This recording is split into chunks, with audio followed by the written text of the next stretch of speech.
আল্লাহর নবী মহানবী বিশ্ব নবী মুহাম্মদুর রাসূলুল্লাহ সাল্লাল্লাহু আলাইহি ওয়াসাল্লাম মসজিদে নববী বসা। ওই ব্যক্তি পাশ দিয়ে ঘুরে এসে নবীর কাছে এসে বলে, ইয়া রাসূলুল্লাহ, আমি একটা আবদার নিয়ে আপনার কাছে এসেছি। আল্লাহর নবী বললেন, মা খবরুকা, তোমার খবর কি, তুমি বর্ণনা করো। ওই ব্যক্তি বলে, ইয়া রাসূলুল্লাহ, আমার যে জায়গায় বাড়ি, আমার যে জায়গায় অবস্থান, আমার বাড়ির পাশে একজনের গাছ আছে। গাছটা হলো খেজুরের, জমিটা হলো তার, আর তার খেজুর গাছের পাশে হলো আমার বাড়ি। খেজুর গাছের একটা জাতিগত অভ্যাস হলো, যে জায়গায় গোড়া আছে ওই গোড়ার থেকে এইরকম মাথা বাঁকা করে দিয়ে আস্তে আস্তে আস্তে আস্তে আমার বাড়ির দিকে হেলে গেছে, মাথাটা নোয়া দিয়েছে। খেজুরের গাছটাও বড় হয়ে গেছে, প্রতি বছরই খেজুর ধরে, কিন্তু খেজুরগুলো যখন পেকে যায়, এই খেজুরগুলো পাকার সাথে সাথেই মোটায় আর ধারণ ক্ষমতা থাকে না, টপ টপ করে জমিনের বুকে খেজুরগুলো পড়ে। এই খেজুরগুলো যখন পড়ে যায়, আমার বাচ্চাগুলো খেজুরগুলো কুড়ায়া কুড়ায়া খায়। বলেন সুবহানাল্লাহ। তো বললো, খালে অসুবিধা কি? বললো, অসুবিধা তো নাই, আমার বাচ্চাগুলো 2 মুষ্টি ভর্তি খেজুর কুড়ায়া জমা করছে। একদিন ওই খেজুর ও গাছওয়ালা মালিক খেজুরের গাছের গোড়ায় এসে দেখে যে আমার বাচ্চাগুলো মুষ্টি ভর্তি খেজুর কুড়ায়া 2 হাত ভরে ফেলছে। আর ভরে যখন ফেলছে, ওই 1 পা 2 পা করে কাছাকাছি আসার পরে আমার বাচ্চা বুঝতে পারে নাই, মুখ খুবই মজবুত করে ধরেছিল, এরপরেও মুষ্টি খুলে সব খেজুরগুলো কেড়ে নিয়ে চলে গেছে। বলেন না নাউজুবিল্লাহ, নাউজুবিল্লাহ বলেন আলহামদুলিল্লাহ। ছেলে পক্ষকে জিজ্ঞেস করতেছে, ভাইজান আগামীকাল কয়জন লোক আসতে পারে? তো বললো যে 100। সেরকম চেয়ার টেবিল বসায় দিয়েছে, ইন্তেজামও সেই রকমই। 100টাই মনে করেন ডিম একবারে রেডি করে নিয়ে বসে আছে, মাছের ভাজিও 100টা। কিন্তু যখন গাড়ি বের হয়, 100টা মানুষ কমপক্ষে 10টা গাড়ি লাগবে, 10 জন করে বসলো। শেষে দেখা যাচ্ছে যাদেরকে বিয়ের দাওয়াত দিছে, কেউ কোলে একটা নিছে, যেটা হাঁটতে শিখছে সেটা নিছে, আর একজন তো স্কুলে যাওয়া বাদ দিয়ে আগের থেকে রেডি হয়ে আছে। গনতে গনতে দেখা গেল 117 জন হচ্ছে। গাড়ি আর একটা কর, তো যে আর এক গাড়ি করা যাবে না, 12 জন করে বসো। কোনো রকম চলে যাওয়া হলো। বিয়ে বাড়িতে যাওয়ার পরে ফিতা কাটা ভিতরে ঢোকা হলো। 100টা চেয়ার তো, কিন্তু গেছে কত? 117। বসতে দিতে দিতে দেখা গেল যে গোনা দেখা গেল 127 জন। তো বললে এত বেশি? তো বললো, ড্রাইভাররা কি গাড়িতে থাকবে না, ওরা আসবে? তো ওরা 10 জন গেছে, যে 127 জন। ইন্তেজাম করা হয়েছে, খাবার দিবে, নাস্তা পানি রেডি। খুঁজতে যে বিচক্ষণ মানুষ আছে, তো খাবার তো দিব, বর কোথা? বরের একটা সাইজ আছে না, দেখলে চেনা যাবে। মাথায় একটা ক্যাপ পরা থাকবে, টুপি পরা থাকবে, সেরকম একটা ভাবসাব, চারিদিকে কুলদারা থাকবে। তার জন্য আলাদা জায়গাও আছে, কিন্তু ওই জায়গা তো ফাঁকা। বর কোথায়? ও যিনি ইন্তেজামে বা কন্ট্রোল রুমে যিনি ছিল, সার্বিক দায়িত্বে যাকে বলে, ওকে বললো, বর কোথায়? সে বললো, সেই কথা আর শোনো না, 3 দিন থেকে একটু গাও গরম গরম ভাব, আজকে সেই জ্বর আলছে, উনি আসবার পারেনি। তুই বললো যে তোর কে আসবে বলছে, উই আসেনি, ওর গাও গরম গরম ভাবতে তোর কে আসবে বলছে। যে ওই যদি না আসে, তাহলে তোরে তো আসার কোনো দরকার, কথা বললেন না যে আসার দরকার আছে? বরকে কেন্দ্র করে তো এত কিছুর ইন্তেজাম, তো ওরই গাও গরম হলে তো তোরে গাও ঠান্ডা হলে কেমন? আজকের এই মাহফিলকে কেন্দ্র করে জিলাপি বলেন, ফুচকা বলেন, আচার বলেন, ওই যে লাফাচ্ছে ছেলে পেলে, ওটার নাম কি? এক কথায় সব কিছুর ইন্তেজাম এটা কেন্দ্র করে না। আমার কথা বুঝতেছেন? আমি এমনও কপাল পোড়া এই এলাকার মধ্যে আছি যে সারা দিন থেকে ওই জিলাপির দোকানে 100 পাক দিছি, কিন্তু এই মাহফিলের রাতের 10টা পর্যন্ত 1 পাকও দেওয়ার ভাগ্যে জোটেনি। কথা বলেন, কথা বলেন। এইটা ব্যাকল না বেকুব, না তার ছিঁড়ে, না তার লাগানা, না আত পাগলা, না পাগলা ফুলাটাই, কোনটা বলেন?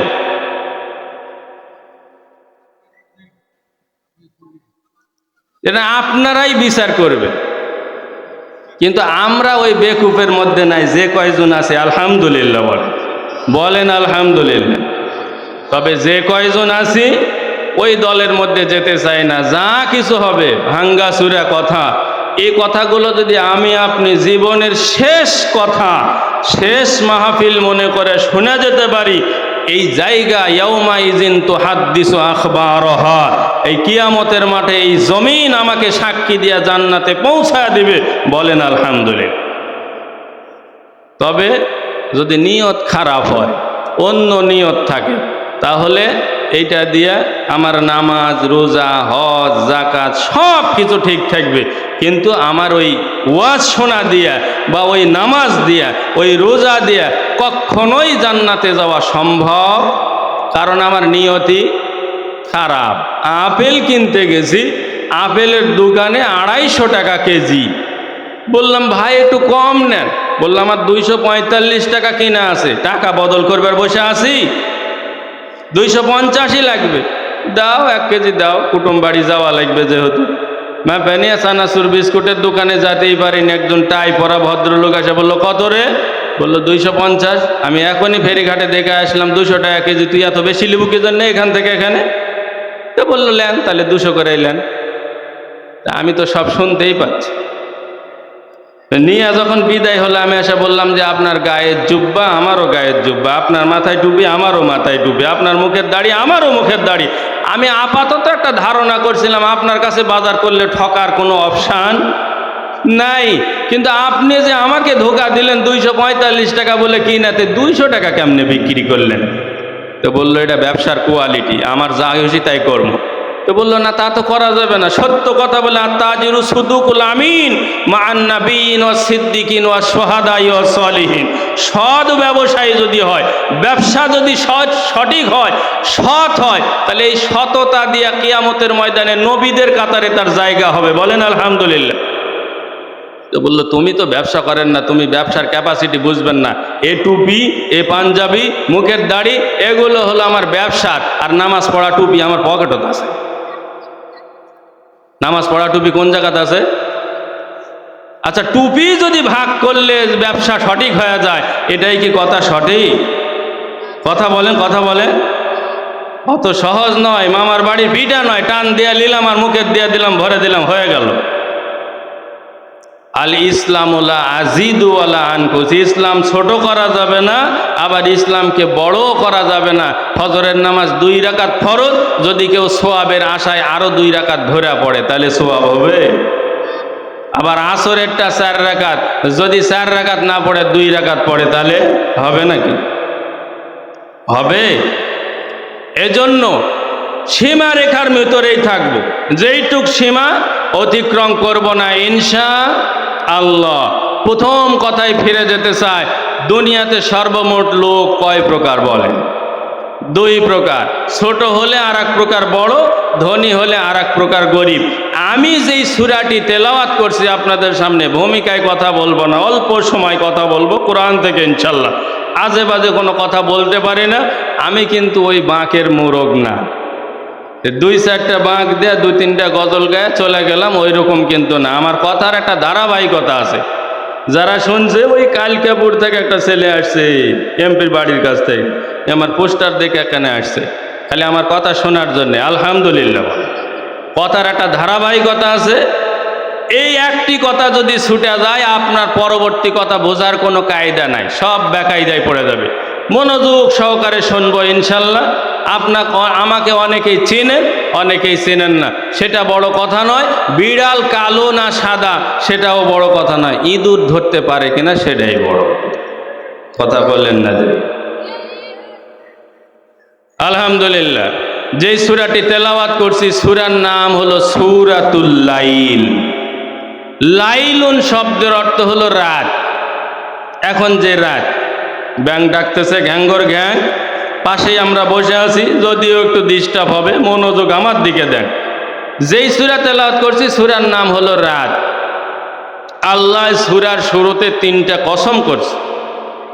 কসম করে একটা বিষয় আলোচনা করার চেষ্টা করছে, স্বয়ং আল্লাহ। বলেন তো স্বয়ং কে? আল্লাহ। এই আল্লাহ পাক আমার আপনার জন্য একটা বিষয় আলোচনা করছে, এই বিষয়টা দুই ভাগে বিভক্ত। এক শ্রেণীর লোক সম্পর্কে আলোচনা করছে, যারা এই সমস্ত কাজ করবে তারা আমার জান্নাতে যেতে পারবে। আর এক শ্রেণীর কথা বলছে, যারা এই সমস্ত কাজ করবে তারা ডাইরেক্ট জাহান্নামে যাবে। তাহলে শ্রেণী মোট কয় প্রকার হলো? দুই প্রকার। আমরাও মানুষ যা আছি দুনিয়াতে সর্বমোটেই দুই প্রকার, দুই প্রকারের বাহিরে নাই। তবে প্রকার যেটাই হোক, এক প্রকার হোক আর দুই প্রকারই হোক, সকলেই কিন্তু এ দুনিয়া ছেড়ে চলে যাবে। না যাবে না? আমি আপনি এ দুনিয়ায় চিরদিন থাকবো না। আপনাকে একটা সত্য কথা বলি, এই কথাটা খুব মন দিয়া শোনেন, খুবই গুরুত্বপূর্ণ কথা। এর আগে শোনেননি এই কথা। এই জিনিসের নাম কলম। আমার বুক পকেটে জায়গা, একবারে কলিজার উপরে। যখন এই কলমটা লিখতেছে ততক্ষণ কলম দিয়ে লেখার পরে আবার বুক পকেটে রেখে দিই, কলিজার উপরে মানে বুকের উপরে। যেই দিন কালি শেষ হয়ে যাবে তো বুক পকেট তো দূরের কথা, সাইডে আমার দুটা পকেট আছে, সেই পকেটেও কিন্তু কলমের জায়গা নাই। আমার শক্তি যদ্দূর কুলাবে তদ্দূর রাস্তার ওই পারে পার করে পাক মারে ফেলে দেব। কথা বলেন তো? কালি দিতে পারলে বুকের উপরে জায়গা, কালি দিতে না পারলে কলমের জায়গা আমার বুকের উপর। আর একটা কথা বলি, বৃষ্টি গতকাল হলো, যখন টিপ টিপ বৃষ্টি হলো, ছাতা একটা ফুটাইয়া আপনি ওই বটতলা বাজারে গেলেন, বৃষ্টি তখন থেমে গেছে। এরপরে ছাতাটা বন্ধ করে ছোট্ট একটা ছাতা হাতের মোজা নিয়ে বাজারের মধ্যে ঘুরতেছেন, কিন্তু ছাতাটা হাতের মধ্যে একটু ভারী ভারী মনে হচ্ছে। যখন বৃষ্টি নাই তখন ছাতা হাতের মধ্যে কি মনে হচ্ছে? একটু ভারী ভারী মনে হচ্ছে। যখন বৃষ্টি ছিল তখন আমার মাথায় টুপি, এর উপরে পাগড়ি, তার উপরে রুমাল, এর উপরে হাত উঁচু করে ধরে আসি, ওর সম্মানই আলাদা। যখন বৃষ্টি ছিল আমার গা ভিজতে দিব না, ভিজলে তুই ভিজ। কথা বলেন। আমার একটা মাদ্রাসা আছে, মিজান দেখে আসছে মাদ্রাসা, প্রায় দিনই হুজুর বললে না, ওই এলাকায় যারা পড়ে, ওই ডিপার্টমেন্টে যারা পড়ে, তার মধ্যে সবচেয়ে বড় হুজুর হলো এরা। আসলে বিষয় ওটা না, বড় হুজুর ছোট হুজুর দিয়া না, তোমার ইমান নামের যে দৌলত, ভিতরে মাল আছে কিনা, এটা হলো বড়।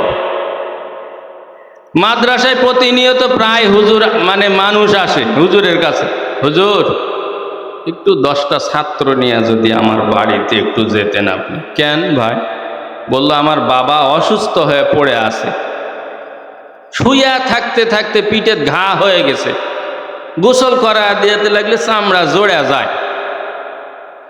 আপনি 10টা ছাত্র নিয়ে যায় সূরা ইয়াসিন খতম করে একটা দোয়া করে দিবেন। কি দোয়া করব? বলল তাড়াতাড়ি যাতে একটা ব্যবস্থা হয়। বলেন তো, তাড়াতাড়ি ব্যবস্থা বলতে উনি কি চাচ্ছে আপনি বলেন তো, বুঝা থাকলে। জি, আপনি হিসাব করে দেখছেন? আপনি বাবা, ভাত চান না, কাপড় চান না, বাজারে যাবার চান না, চা খাওয়ার টাকা চান না, খালি চোখের উপর শুয়ে থাকেন। এইটা আপনার ছেলের চোখে ভারী না পাতলা? কথা বললেন না, সব ভারী হয়ে গেছেন আপনি। অথচ আপনি বাবা ঈদের দিনে যদি বলছে কুসুম্বা মসজিদের থেকে আমাকে লাল চশমা নিয়ে দিতে হবে, আপনার ঘামে শরীর পিঠের সাথে জামা লেগে গেছে, অথচ রিক্সা চালায়া ওই লাল চশমা কেনার টাকা জোগাড় করে ঈদের আগের দিনে আপনি ছেলেকে চশমা কিনে দিচ্ছেন। কথা বলেন, কথা বলেন। আর সেই ছেলের চোখে আপনি ভারী হয়ে গেছেন কখন? যখন আপনি কপাল থেকে আর ঘাম ঝরাতে পারেন না, খালি শুয়া থাকেন, তখন আপনি ছেলের চোখে ভারী হয়ে গেছেন। কার জন্য পিছে পড়তেছেন আপনি? পিছে পড়তেছেন কার জন্য? যে ছেলে, যে বিবি, যে বউ, যে বাচ্চা, যে সংসার, যে রাষ্ট্র সময় দিতে পারবেন আপনার মেলা দাম, সময় দিতে পারবেন না 4 আনা পয়সার দাম আপনার নাই। কালি দিতে পারলে বুক পকেটে জায়গা, কালি দিতে না পারলে ডাস্টবিনে জায়গা। ছাতার থেকে পানির থেকে বাঁচাতে পারলে, শরীর বাঁচাতে পারলে মাথার উপরে জায়গা, বাঁচাতে না পারলে হাতের মধ্যেও কেমন জানি ভারী ভারী হয়। আমার বহু ছাতা ভ্যানে থুয়া চলে আসছে, ওর কথা আমার মনেই নেই, কারণ তখন বৃষ্টি ছিল না। আমি ছেলেকে মানুষ করার জন্য এত কিছু করলাম, কিন্তু ওই ছেলের কাছে আমি আজকে ভারী হয়ে গেছি, ছেলের জন্যে খাটবো, আমার চিন্তা আমি করব, কবরের জগতে আমার কি হচ্ছে, কথা বলেন। আল্লাহর বান্দা একটু খেয়াল করেন, 10 জন ছাত্র সহ আমাকে ডেকে নিয়ে গেছে আপনার বাড়িতে, আপনার ছেলে সূরা ইয়াসিন তেলাওয়াত করে জালালি খতম পড়ে দিয়ে একটা দোয়া করে দেব। ছেলের মনের আশা হলো আমার বাবার একটা তাড়াতাড়ি যাতে ব্যবস্থা হয়। তাড়াতাড়ি ব্যবস্থা বলতে যে জিনিস ভারী মনে হয়, বোঝা মনে হয়, এইটা সাধারণ মানুষ কাঁধে করে বহন করে। আপনাদের মসজিদে যেই জিনিসটা লটকানো আছে ওটার নাম হলো খাটিয়া। ওই খাটিয়ায় তোলার পরে 4 জন মিলে আমাকে ঘাড়ে করেছে, কাঁধে করেছে। আমি বোঝা হিসাবে ভারী হয়ে গেছি, বোঝা কাঁধে করে বহন করেছে। আমার এলাকায় বলে মাটি খোঁড়া যেই জিনিস ভিতরে রাখে ওইটাকে পুঁতা থোয়া বলে। কি বলে? মাটি খুঁড়া যেই জিনিস বলে, একটা গ্লাস ভাঙ্গে গেল, মাটি খুঁড়া পুঁতা থো। 3.5 হাত মাটি খুঁড়িছে, আমাকে কি করবে? পুঁতবে। বাংলা কথা শুনেন, কি করবে? কব্বর দেওয়া তো দূরের কথা, আপনার পুঁতার জন্য আমাকে হায়ার করে নিয়ে গেছে। আপনি খেয়াল করে দেখছেন, আপনি জালসা বাদ দিয়া জিলাপির দোকানে সময় কাটাচ্ছে। কপাল পোড়া, আমার মতো আপনার মতো কপাল পোড়া আর কেউ আছে? আল্লাহর বান্দা একটু খেয়াল করা লাগবে আমার কথাগুলো, যদিও আপনাকে খারাপ লাগতেছে হয়তো বা। অনেকেরই শরীরের মধ্যে আলিশ এসে গেছে। আমি যে কথা আপনাকে বোঝাতে চাই, আল্লাহ কসম করে বলে দিয়েছেন, ওয়াল্লাইলি ইজা ইয়াগশা ওয়ান নাহারি ইজা তাজাল্লা ওয়া মা খালাকাজ যাকারা ওয়াল উনসা। এই 3টা কসম করেছেন। কসম করার পরে একটা বিষয় আলোচনা করেছেন, যে বিষয়টা আলোচনা আল্লাহ পাক করেছেন ওই বিষয়টা গুরুত্বপূর্ণ কিরকম হতে পারে? ওই বিষয়টা গুরুত্বপূর্ণ এতটাই যে বিষয়ের কসম আল্লাহ পাক নিজেই খেয়েছেন। বলেন সুবহানাল্লাহ। আমি আপনি যখন কথা বলি, আমার কথা মানুষ যখন বিশ্বাস করতে চায় না, তখন আমি বলি আল্লাহর কসম আমি দেখে আসলাম, ঘটনা বাজারে ঘটে গেছে। কি বলেন? কিন্তু আল্লাহর কথার মধ্যে কি এরকম সন্দেহ সংশয় আছে? নাই। কেন আল্লাহ তারপরেও কসম করলেন? যে বিষয় বলছেন এই কাজ করলে জান্নাতে যেতে পারবে, এই কাজ করলে জাহান্নামে যেতে পারবে, 3টা কসম করেছেন একটা বিষয় বলার জন্যে। এই বিষয়টা, এই সূরাটা নাজিল হয়েছে একটা বিষয়ের উপর কেন্দ্র করে, যেই বিষয়টাকে আমরা বলি, ইংরেজিতে বলে ব্যাকগ্রাউন্ড, বাংলায় বলে প্রেক্ষাপট। তবে সাধারণ মানুষ যেটা বলে বা বুঝে সেটা হলো কুরআন শরীফ সূরা নাজিলের পিছনে যেটা কারণ তাকে বলে শানে নুজুল। কি বলে? শানে নুজুল। কি কারণে সূরাটা নাজিল হলো, ওই বিষয়টা যদি আপনার আমার জানা থাকে, তাহলে সূরাটা বুঝতে, তাফসীর, ব্যাখ্যা, বিশ্লেষণ সবই বুঝতে আমার সুবিধা হবে না অসুবিধা হবে? ভাইজান বিরক্ত হলেন নাকি? পেশাব করে আসেন। আলহামদুলিল্লাহ। লোক দুনিয়াতে মোট 2 প্রকার। আল্লাহ যে 2 প্রকার বোঝাতে চাইছে, ওই 2 প্রকার বোঝার জন্যে আমার 2 প্রকার আপনাকে আগে বোঝা লাগবে। এক 2 প্রকার বুঝাইছে, আর একটা প্রকার বোঝা লাগবে। আপনাদের এলাকায় আজকে মাহফিল, এক ধরনের লোক আছে যাদের বাড়ি 2 তলা 3 তলা, মাহফিলকে কেন্দ্র করে ওর বাড়িতে কাচ্চি বিরিয়ানি পাক হয়েছে। 2 তলার উপরে দুপুরবেলা খাসির গোস্ত আলাদা করে এই বিরিয়ানি খাওয়ার পরে পেট যখন ভরে গেল, বই পুস্তকের ভাষায় লেখা আছে পেট ভর্তি হলে মুখ দিয়ে একটা শব্দ ওঠে, হেউ করে। ওটার নাম কি? ঢেকুর তোলা। মাশাআল্লাহ, সচেতন লোক। তারপরেও কেউ ঘুমাচ্ছে ইনশাল্লাহ। শরীরে আলিশ আসলে, এখন তো কাজের সময় চলতেছে, যেই লোকটা বিরিয়ানি খাওয়ার পরে ভিতর থেকে শব্দ আসলো আর খেতে পারবে না, তখন এরকম বসুন্ধরা টিস্যু হাত মুছতেছে ধোয়ার পরে, আর বলতেছে আলহামদুলিল্লাহি রাব্বিল আলামিন। আল্লাহ সমস্ত প্রশংসা তোমার জন্য যে আল্লাহ তুমি আমাকে ধনী বানাইছো, কাচ্চি বিরিয়ানি খাওয়াইলা, আলাদা খাসির গোস্ত ছিল, শুকরিয়া তোমার দরবারে। লোকটা খুশি না বেজার? লোক খুশি, আলহামদুলিল্লাহ। পক্ষান্তরে আর এক শ্রেণীর লোক আছে, আজকে মাহফিল হলে কি হবে, রাত্রে ভাত খাওয়া দাওয়ার পরে গতকাল যেটা ভাত বেঁচে ছিল পাতিলের মধ্যে এক জগ পানি কলকল করে ঢেলে দিল। সকালবেলা উঠে ওই ভাতের নাম কি যেন হলো? মাশাআল্লাহ মাশাআল্লাহ। আমার এলাকার সাথে আপনার পুরাই মিল আছে, ওয়াজ করেই মজা পাওয়া যাবে। বলেন মারহাবা। সবাই বলেন নাই, জোরে বলেন মারহাবা। লিল্লাহি তাকবীর, নারায়ে তাকবীর। আল কোরআনের আলো, আল হাদিসের আলো, দুনিয়ার মুসলিম। লম্বা টুপি খাটো টুপি ওরাও এখন, আপনি জানেন না কি জ্বালার মধ্যে আছে। প্রধান বক্তা দ্বিতীয় বক্তাকে সালাম দেয় না, কারণ দেখতে পারে। সভাপতি কোনোদিন ইমামকে সালাম দেয় না, ইমাম কোনোদিন মুয়াজ্জিনকে সালাম দেয় না। কথা বলেন ঠিক না?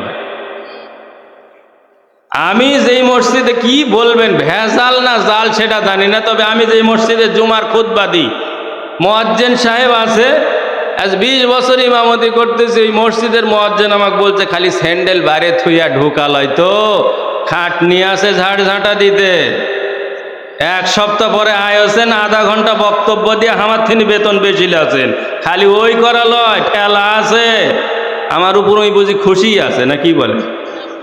খালি বাইরে স্যান্ডেল খুলে থেকে ঢোকালয়। কথা বুঝতেছেন আমার? এজন্য সবাই যদি, আমি যদি একটু খাটো টুপি মাথার দিয়ে আসি, পাগড়ি পরে আসি, যারা পাগড়ি পরে না বলেছে বাপরে পীর সাহেব চলে আসছে।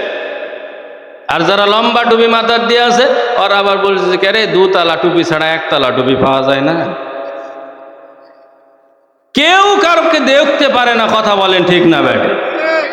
যদি এক হয়ে যেতে পারতাম তাহলে আসমান থেকে একটা তসবির দানা ছিঁড়া গেলে আর একটা মাটিতে পড়তে যতক্ষণ না দেরি হয়, তার চাইতে রহমত বরকত টাস টাস করে জমিনের বুকে পড়তো। কথা বলেন ঠিক না বেটে? এক হওয়া লাগবে। বড় লোক মানুষ বিরিয়ানি খাওয়ার পরে আলহামদুলিল্লাহ কথা আমি ভুলি নাই। পান্তা যেটা হলো সকালবেলা খাওয়ার পরে একটু বেঁচে গেল, দাউলি মাতল নিয়ে মাঠে গেছে, মাহফিলের দিন আগে আগেই আসছে, জহুরের নামাজ পড়ে যায়, আবার ওই অর্ধেক পান্তা প্লেটের মধ্যে ঢালে নিয়ে যদি দেখে একটু টক টক ভাব। কথা ঠিক না? গরম পড়ে গেছে, কি করবে? ভাত ছাঁকা তুলে খাওয়ার পরে পানি যেটা ছিল ওইটাও পান্তার ঝোল, এক নিঃশ্বাসে একবারে সাবার করে দিছে। উপরে টিনের ছাউনি, বৃষ্টি আসলে বারেও ততখানি আর ঘরের ভিতরও ততখানি। পান্তার ঝোল আজকে মাহফিল হলে তো ভালো মন্দ আর বাড়িতে রান্না হয়নি। টক পান্তার ঝোল খাওয়ার পরে এরকম বসুন্ধরা টিস্যু আর বাড়িতে নাই, ছিঁড়া গামছা একটা টান দিয়া নিয়ে হাত মুছতেছে। আর ওরও কিন্তু ভিতর থেকে একটা শব্দ আসলো পান্তার ঝোল চুমুক দেওয়ার পরে, হেউ করে। আর পেট ভরেনি? পান্তা খায় কি পেট ভরেনি? না খালি বিরিয়ানি খালি পেট ভরবে? পান্তা খাইছে ওইটারও পেট ভরে গেছে। হেউ করে শব্দ আসলো, তখন ওইও গামছায় হাত মুছতেছে আর বলতেছে আলহামদুলিল্লাহ রব্বিল আলামিন। এখন বোঝা থাকলে বলেন তো, ওই 2 তালার উপরে আলহামদুলিল্লাহ আর এই নিচ তালায় গরিবের আলহামদুলিল্লাহ, 2 আলহামদুলিল্লাহ কি একই না ভিন্ন আছে? 2 ধরনের আপনারাই হয়েছেন। আমি এখন যাবো কোন দিকে বলেন? আপনাদের মধ্যে কয় দল হয়েছে? আমাকে মানুষ এখন সালাম দিয়ে বলে হুজুর মাহফিল তো ভালোই হচ্ছে, কেমন আছেন? তো ভালোই আছে আলহামদুলিল্লাহ। তো বললো ভালো তো থাকবেন, বাজার তো করা লাগছে না, মানুষের বাড়ি খালি খাওয়াছেন। আমাকে ঠকাইছেন না জিতাইছেন? ঠকাইছে। তা আমি এখন চিন্তা ভাবনা করছি, আর পরে যদি কেউ বলে তাহলে আর বলবো না যে ভালো আছে। চিন্তা ভাবনা করে আছে, খালি জিজ্ঞেস করলেই হয়। তা আমাকে তো জিজ্ঞেস করতেই থাকে মানুষ, হুজুর কেমন আছেন, আসসালামু আলাইকুম, কেমন আছেন? তা আমি বলছি না ভাই খুব একটা ভালো যাচ্ছে না।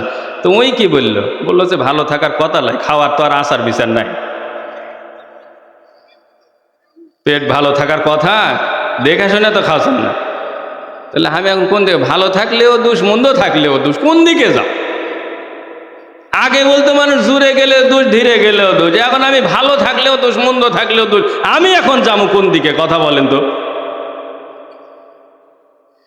ওই দুই তলার উপরে আলহামদুলিল্লাহ, নিচতলায় আলহামদুলিল্লাহ, দুই আলহামদুলিল্লাহ কি একই না ভিন্ন?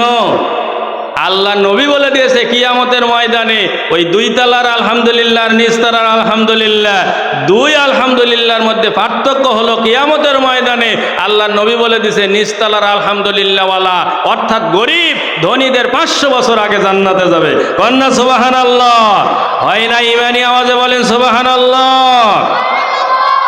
আলহামদুলিল্লাহ।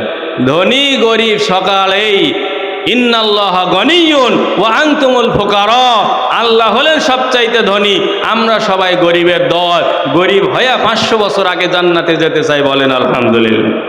আমার আল্লাহ পাক বলেন ওয়াল্লাইলি ইযা ইয়াগশাম ওয়ান নাহারি ইযা তাজাল্লাম ওয়া মা খালাকাজ যাকারা ওয়াল উনসা। এই তিনটা কসম আল্লাহ কেন করলেন সে বিষয়টা আগে জানার বিষয়বস্তু আছে, শানে নজুল আছে। শানে নজুল বলে আমার আলোচনায় আমি যেতে চাই। আপনাদের কতক্ষণ ধৈর্য আছে তা আমার জানা নাই, তবে শানে নজুলটা বুঝতে হলে আপনাকে একটু সময় দেওয়াই লাগবে। আমি শানে নজুলটা শুনো করতেছি, মনোযোগ আমার দিকে আছে না নাই? আছে? মনোযোগ আছে? আলহামদুলিল্লাহ বলেন তো মারহাবা। মাশাআল্লাহ। ঘুমায়েন না ভাই, ঘুমায়েন না। আর কতক্ষণ সময় থাকবে? বেশিক্ষণ কথা বলবো না ইনশাল্লাহ। আমার দিকে একটু, এত জোরে তাকবীর দিলাম, তারপরে তো ঘুম থাকার কথা নয় ইনশাল্লাহ। আলহামদুলিল্লাহ। আল্লাহর নবী মুহাম্মদুর রাসূলুল্লাহ বলেন সাল্লাল্লাহু আলাইহি ওয়াসাল্লাম মসজিদে নববীর ভিতরে সাহাবায়ে কেরামদেরকে নিয়ে বসা। ঠিক এরকম সময় একজন লোক পাশে দিয়ে ঘুরে এসে আল্লাহর নবীর পাশে বসে গেছে। আসসালামু আলাইকা ইয়া রাসূলুল্লাহ। নবীকে সালাম কালামের পরে বলতেছি ইয়া রাসূলুল্লাহ, আমি একটা আবদার, একটা আবেদন নিয়ে আপনার কাছে এসেছি। আমার আবেদনটা আপনাকে শোনাই লাগবে, আর এর ফায়সালা আপনাকে করে দিতে হবে। নবী বললেন কি ফায়সালা করব? তোমার বর্ণনা তো আগে বলো। আল্লাহর নবী বসা আছে, গরিব মানুষ সাহাবী আল্লাহর নবীকে একটা গল্প শোনাচ্ছে। আমি সেই গল্পটা আপনাকে শোনাবো, যেই ঘটনাকে কেন্দ্র করে এই সূরাটা নাজিল হয়েছে। এই ঘটনাটাই আপনাকে আমি শোনাতে চাই।